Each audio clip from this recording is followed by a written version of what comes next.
우리 다 같이 묵상으로 기도드리겠습니다.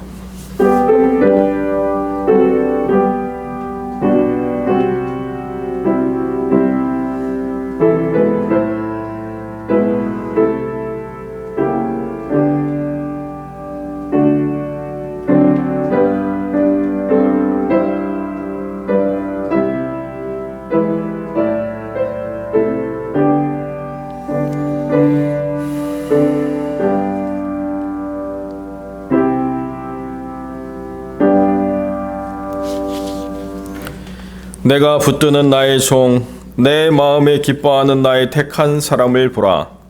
내가 나의 신을 그에게 주었은즉 그가 이방에 공의를 베풀리라. 그는 외치지 아니하며 목소리를 높이지 아니하며 그 소리로 거리에 들리게 아니하며 상한 갈대를 꺾지 아니하며 꺼져가는 등불을 끄지 아니하고 진리로 공의를 베풀며 그는 쇠하지 아니하며 낙담하지 아니하고 세상의 공의를 세우기에 이르리니 섬들이 그 교훈을 앙망하리라. 아멘. 우리 함께 신앙 고백드립니다. 전능하사 천지를 만드신 하나님 아버지를 내가 믿사오며 그 외아들 우리 주 예수 그리스도를 믿사오니 이는 성령으로 잉태하사 동정녀 마리아에게 나시고 본디오 빌라도에게 고난을 받으사 십자가에 못 박혀 죽으시고 장사한 지 사흘 만에 죽은 자 가운데서 다시 살아나시며 하늘에 오르사 전능하신 하나님 우편에 앉아 계시다가 저리로서 산자와 죽은 자를 심판하러 오시리라. 성령을 믿사오며 거룩한 공예와 성도가 서로 교통하는 것과 죄를 사하여 주시는 것과 몸이 다시 사는 것과 영원히 사는 것을 믿사옵나이다. 아멘. 우리 함께 기도하겠습니다. 거룩하고 존귀하신 아버지 하나님, 이 한 해의 마지막 자리까지 우리를 이끌어 인도하여 주시고 또 이 한 주 동안에도 주님 우리와 동행하여 주심으로 우리가 잠시 우리의 삶의 걸음을 멈추고 주 앞에 나와 머리 숙여 주를 경배하며 귀 기울여 주님의 말씀을 듣기를 소망하고 온 마음과 온 정성을 다해 하나님 경배하기를 소망하옵나니 주님 은혜를 베풀어 주시옵소서. 우리의 살아가는 모든 일상이 밤의 한 경점과 같고 아침에 사라지는 안개와 같아서 있는 것 같으나 쉬 사라져버리는 허무함이 전부이지만 그러나 주님께서 우리 일생의 영원을 사모하게 하시고 진토에 불과한 우리의 삶에 하나님의 아들됨과 그 나라를 이루어가는 거룩한 가치와 소망을 주셨사오니 우리가 하나님 안에서 평안을 누리며 만족함을 얻고 하나님의 사람으로 담대하게 살아가게 하여 주실 줄로 믿습니다.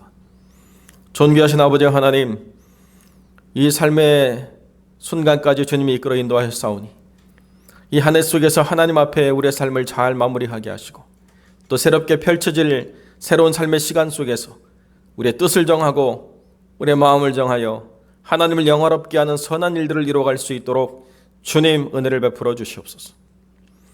거룩하고 존귀하신 아버지 하나님, 우리 가운데 상한 심령들을 치료하시고 아버지 하나님 안에서 무너진 터를 수축해 하시며 야곱의 장막을 새롭게 보수하여 주셔서 신령과 진정으로 예배드려지는 거룩한 공동체가 될 수 있도록 하나님 은혜를 베풀어 주시고 하나님의 교회가 잃어버린 영혼들을 주께로 돌리며 또 영생을 주시기로 작정된 자마다 주 앞에 나와 새 생명을 얻는 소중한 자리가 될 수 있도록 은혜를 베풀어 주시고 땅끝까지 주의 복음을 증거하는 거룩한 사명 감당할 수 있도록 주님 은혜를 더하여 주시옵소서.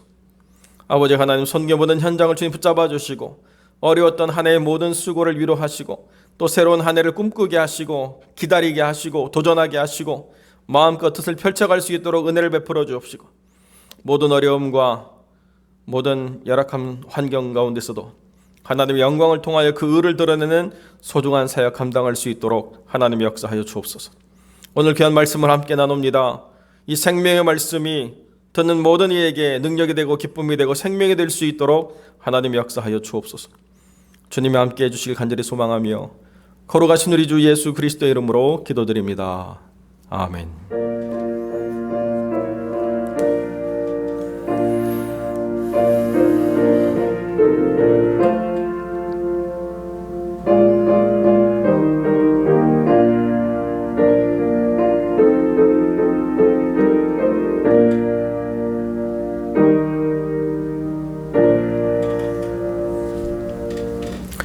하나님의 말씀 이사야 53장 1절로 12절의 말씀 제가 봉독하겠습니다.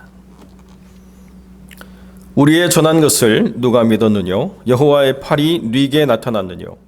그는 주 앞에서 자라나기를 연한 순 같고 마른 땅에서 나온 줄기 같아서 고운 모양도 없고 풍채도 없은즉 우리의 보기에 흠모할 만한 아름다운 것이 없도다.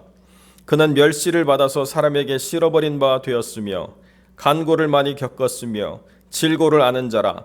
마치 사람들에게 얼굴을 가리우고 보지 않음을 받는 자 같아서 멸시를 당하였고 우리도 그를 귀히 여기지 아니하였도다.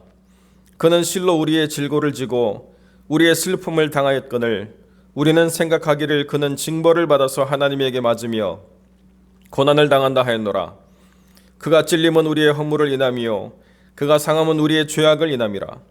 그가 징계를 받음으로 우리가 평화를 누리고 그가 채찍에 맞음으로 우리가 나음을 입었도다.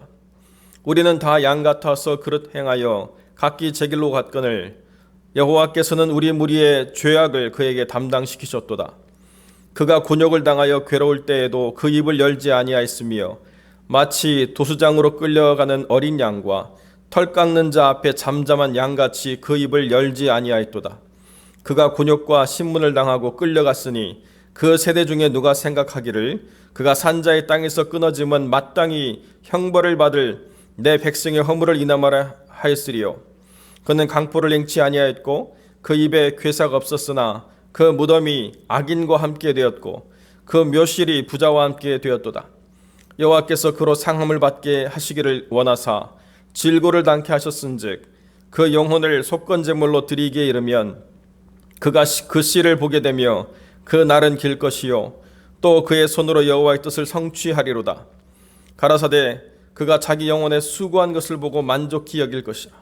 나의 의로운 종이 자기 지식으로 많은 사람을 의롭게 하며 또 그들의 죄악을 친히 담당하리라.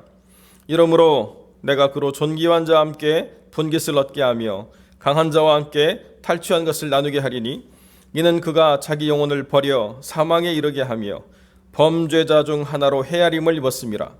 그러나 실상은 그가 많은 사람의 죄를 지며 범죄자를 위하여 기도하였느니라 하시니라. 아멘.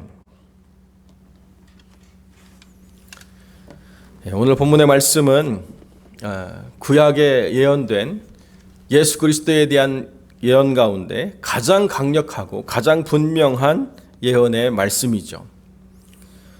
어떤 신학자를 할지라도 이 예언의 말씀이 예수 그리스도에 대한 것임을 부정할 수 없는 아주 명확하고 명백한 진리의 말씀으로 우리에게 전달되어지고 있습니다. 그렇기 때문에 이 말씀이 주를 알지 못하는 유대인들에게 아주 강력한 복음의 자료로 사용되고 있고 이 말씀을 접한 많은 유대인들 가운데 큰 개종이 일어나서 유대인이지만 예수를 믿는 주이시 크리스찬들이 많이 만들어지게 됐습니다. 그 중에 한 명도 그런 간증을 하는데요. 자기 어머니가 유대인으로서 이렇게 있으면서 도대체 유대인의 성경, 구약 성경은 무엇을 말하는가 한 번도 제대로 탐독하지 않다가 내가 유대인인데 이 성경, 유대인의 경전인 이 성경을 한번 잘 탐독해 봐야 되겠다. 그러고 열심히 성경을 읽기 시작했습니다. 그런데 성경을 읽으면 읽을수록 크리스찬들이 말하는 예수가 진짜 그리스도라고 하는 사실을 받아들일 수밖에 없는 그런 상황이 되었습니다. 그래서 아들 앞에서 남편과 여러 논쟁이 있었는데요. 그 남편이 강하게 부정을 하는 거죠. 우리는 대대로 주이시고 우리는 절대로 그 예수라고 하는 사람을 그리스도로 인정하지 않는다. 정말 이 집안을 부끄럽게 만들 거냐라고 남편이 아내를 책망했습니다. 그러자 이 아내가 이 이사야 53장에 있는 말씀을 읽어주기 시작했습니다. 그러니까 이 남편이 그 말씀을 듣다가 화를 내면서 신약 성경을 읽지 말라고 이렇게 외를 쳤다는 거예요. 그랬더니 아내가 하는 얘기가 이게 이사야 53장이야 라고 이야기하니까 남편이 어리 빠져버렸습니다. 그리고 그 아빠와 엄마의 논쟁을 차분히 듣고 있던 아들도 큰 충격에 빠졌어요. 그래서 이 아들이 점차 하나님을 더 가까이 알기를 원하면서 말씀을 가까이 하게 되고, 그리고 이제 제2차로 아빠와 아들이 논쟁을 하기 시작했습니다. 그래서 아빠가 아들을 막 면박을 주죠. 너는 랍비보다도 히브리어를 못하고 넌 아무런 배움이 없는데 어떻게 감히 아빠한테 그런 주장할 수 있는가?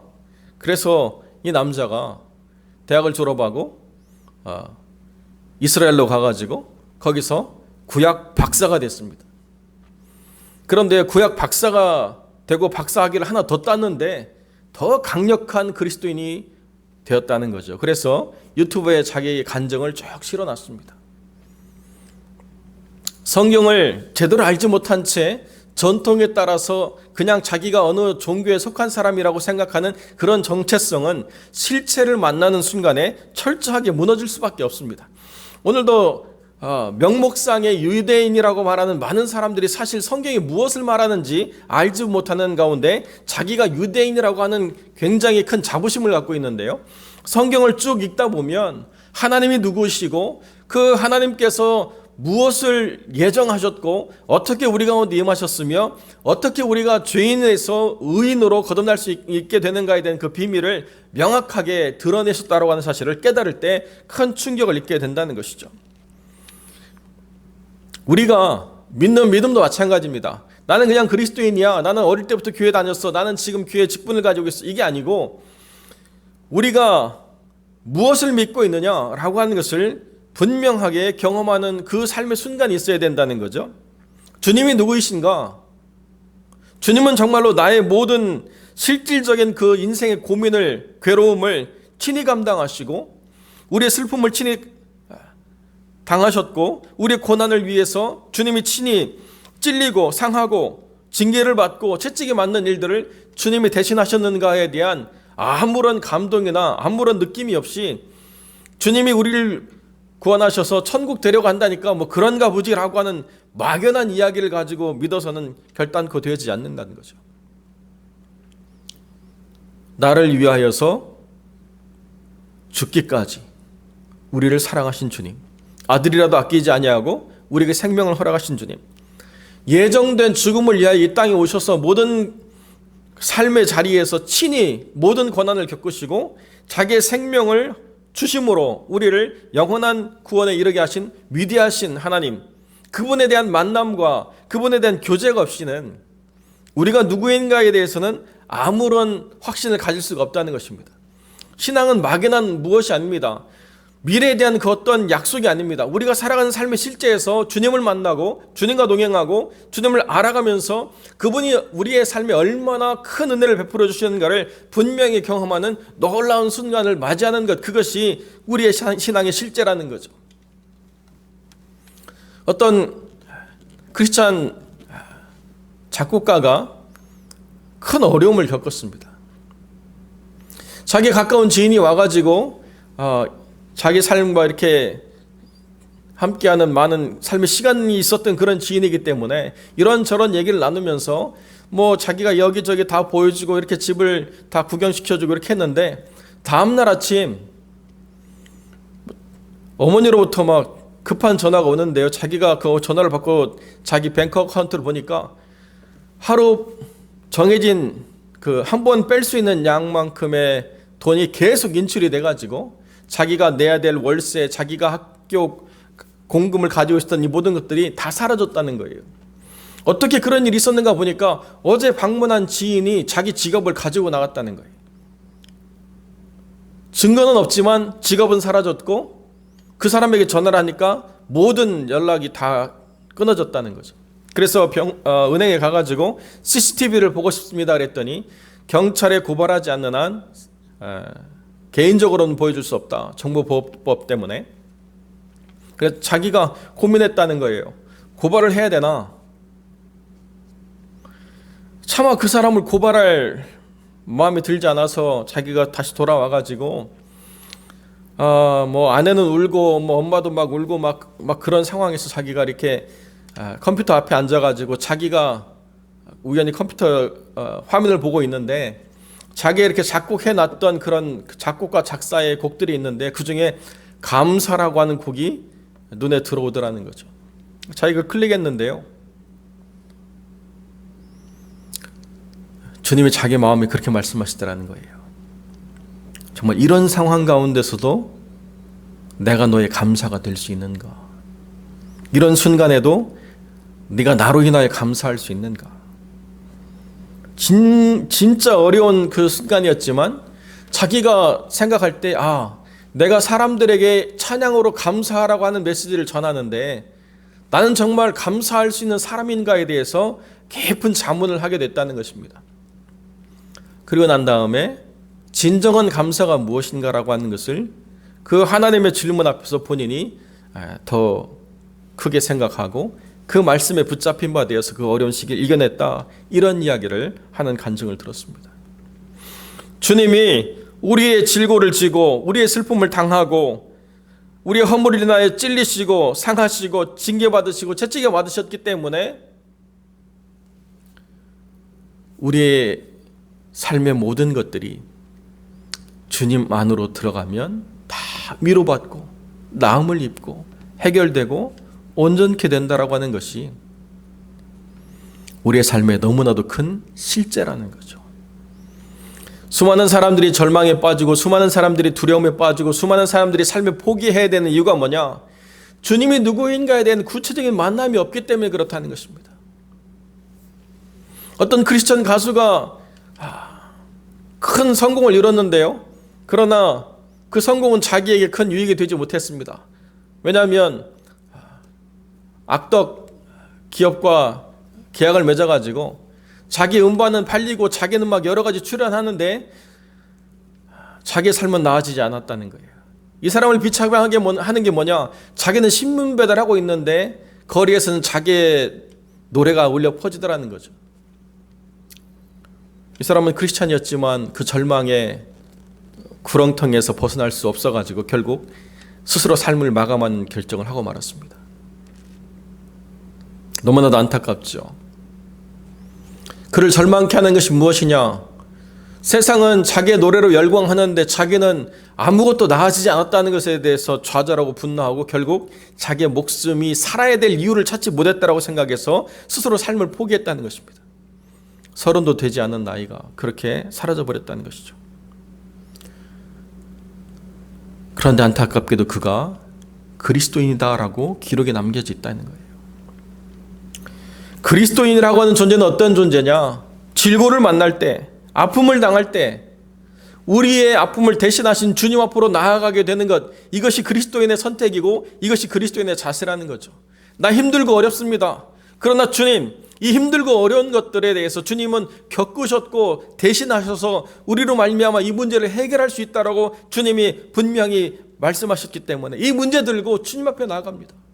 이 삶 들고 주님 앞에 나갑니다. 주님 우리를 받아주시고 이 문제를 안고 살아가야 될 나의 삶에 위로와 소망이 되어 주시옵소서라고 고백하게 될 때에 주님이 큰 위로를 베풀어 주셔서 삶의 문제를 해결해 주시기도 하시고 그 삶의 문제를 안고 갈 수 있는 힘과 지혜와 능력을 주시기도 하시고 위로해 주시기도 하시고 여러 모양으로 문제가 더 이상 우리의 삶에 절망으로 다가오지 않도록 해결해 주시는 놀라운 은혜를 겪게 된다는 것입니다. 김수현 선교사님이 글을 보내셨는데요. 어느 한 교회에 헌당식이 있어가지고 그 길을 가는데 길이 날 것 같지 않은데 길이 있다는 거예요. 참 희한하다. 어떻게 여기 이런 데 길이 있느냐 그랬더니 원래는 길이 없었는데요. 사람들이 교회를 가려고 걸어 다니기 시작하고 그 교회 건축을 하려고 차가 지나기 시작하면서 없던 길이 생겼다는 것입니다. 그래서 거기에 교회 건축을 했는데요. 하루 한 끼도 못 먹고 힘들어하는 그 사람들이 그 건축의 자리에서 얼마나 춤추고 기뻐하고 환호하고 즐거워하는지 이루 말할 수 없는 격정의 감격의 예배가 드려졌다는 거예요. 어떻게 하나님이 우리를 위해서 이 놀라운 일을 허락하시는가? 우리로 하여금 예배 드릴 수 있는 이 자리를 허락하시는가? 그들은 여전히 옥수수가루로 삶을 연명해야 되고 그들은 여전히 삶의 위협을 받고 있고 그들은 여전히 공핍한 가운데 있는데요. 하나님의 예배 처소가 세워졌다는 것만 해도 엄청나게 큰 감격이고 하나님이 우리를 돌아보셨다라고 하는 큰 약속의 성취로 생각해서 너무 기뻐하는 모습을 보이더라는 거예요. 하나님으로 만족하는 삶이 그 가난 속에서 오히려 더 진실되고 온전하게 표현되어지는 거 보면서 선교사가 참 기뻐했다, 이런 이야기를 하시더라고요. 오늘 우리의 삶에도 마찬가지죠. 우리의 삶에 슬픔도 있고요, 질고도 있고요, 또 여러 가지 어려운 상황 속에서 우리가 징계라고 생각하는 많은 일들이 있는데요, 결국 그 삶의 본질적인 것들은 어디에 있느냐? 우리가 다 양 같아서 그릇 행함으로 각자가 생각하는 길로 나갔기 때문이다. 어디로 돌이켜야 되는가? 주님 앞으로 돌아와야 된다는 것입니다. 주님께서 그 영혼의 수고한 것을 보고 만족하게 여기실 삶의 자리로 나아가는 것이고요, 하나님 안에서 우리의 삶이 회복되어지는 자리로 나가게 될 때에 이 이사야가 바라봤던 그리스도의 오심이라고 하는 것은 이미 우리의 삶에 이루어진 실제고 우리가 누리고 살아가는 현실이고 이것을 붙잡고 나아감으로 말미암아 큰 힘과 능력이 되는 위대한 하나님의 약속의 성취라고 하는 사실을 우리가 분명하게 깨닫게 된다는 거죠. 어려움이 없기 때문에 우리가 잘 사는 것이 아닙니다. 어려움이 있어도 주님이 우리를 붙드시기 때문에 우리가 잘 사는 것이고요, 도전이 없기 때문에 우리가 편안한 것이 아니라 도전이 와도 우리가 무너지지 않기 때문에 오히려 우리의 삶에 평안이, 세상이 줄 수 없는 참된 평화가 머물 수 있는 것이죠. 풍랑을 두려워하고 바람을 두려워해서 배를 띄우지 못한 채 전전긍긍하는 것이 아니라 그 파도를 거스르고 바람을 다스려서 하나님의 뜻대로 나아가는 멋진 항해자가 되는 것, 이것이 하나님이 기대하시는 거라는 거죠. 사랑하는 성도 여러분, 2021년이라고 하는 시간의 바다를 우리가 잘 헤쳐나왔습니다. 어느 항구에 정박해서 닻을 내리고 머물러 있는 것만이 우리가 평안을 누리는 삶의 자리가 아니고요, 하나님의 지혜를 따라, 하나님의 인도하심을 따라 그 거친 파도를 타고 그 휘몰아치는 바람을 다스려서 주님이 원하시는 대로 주님과 함께 항해하게 될 때에 우리는 또 새로운 삶의 시간의 바다를 항해하게 되고 그 속에서 더 주님과 함께하는 깊은 삶의 기록들을 함께 돼서 우리의 삶이 나아가는 마지막 여정에 우리가 낙오자가 아니라 또는 파선한 삶이 아니라 위대한 항해자로 아버지의 집에 들어가는 항해 종점에 다다르게 될 수 있다는 것, 이 사실을 기억하시고 실제적으로 주님을 만나고 그분과의 깊은 교제를 통해서 그분을 더 깊이 알아가는 믿음의 사람 되시기를 우리 주님의 이름으로 간절히 축원드립니다. 기도하겠습니다. 거룩하고 존귀하신 아버지 하나님, 인생에 많은 어려움들이 있지만은 그러나 그 모든 것들은 이미 주님이 우리를 위하여 겪으시고 또 체휼하사 우리로 말미암아 살아갈 힘과 소망과 능력을 얻게 하심으로 더욱더 주를 알아가게 하는 단순한 도구로 사용되게 하셨음을 우리가 굳게 믿고 삶의 거친 파도가 밀려들 때마다 더욱더 주를 의뢰하고 더 가까이 주께 나아감으로 주님이 우리를 위해서 베푸시는 그 놀라운 은총을, 주님이 우리를 위해서 쏟으시는 그 엄청난 사랑과 그 위대하신 능력을 깊이 맛보고 체험함으로 하나님의 사람이 얼마나 위대하게 그 항해를 이루어갈 수 있는가를 보여주는 삶의 자리에 있도록 우리를 붙잡아 주시옵소서. 아버지 하나님, 2021년 이 한 해의 마무리까지 우리가 이 항해를 잘 마무리 짓게 하시고 새로운 삶의 시간 속에서도 우리가 하나님을 따라 그 삶의 여정을 순종하며 나가는 믿음의 사람들 될 수 있도록 주님 은혜를 베풀어 주시옵소서. 주님께서 함께해 주시길 간절히 소망하며 거룩하신 우리 주 예수 그리스도의 이름으로 기도드립니다. 아멘. 우리 주님 가르치신 기도로 마치겠습니다. 하늘에 계신 우리 아버지여, 이름이 거룩히 여김을 받으시오며 나라의 마옵시며 뜻이 하늘에서 이룬 것 같이 땅에서도 이루어지이다. 오늘날 우리에게 일용할 양식을 주옵시고 우리가 우리에게 죄 지은 자를 사하여 준 것 같이 우리 죄를 사하여 주옵시고 우리를 시험에 들게 하지 마옵시고 다만 악에서 구하옵소서. 대개 나라와 권세와 영광이 아버지께 영원히 있사옵나이다. 아멘.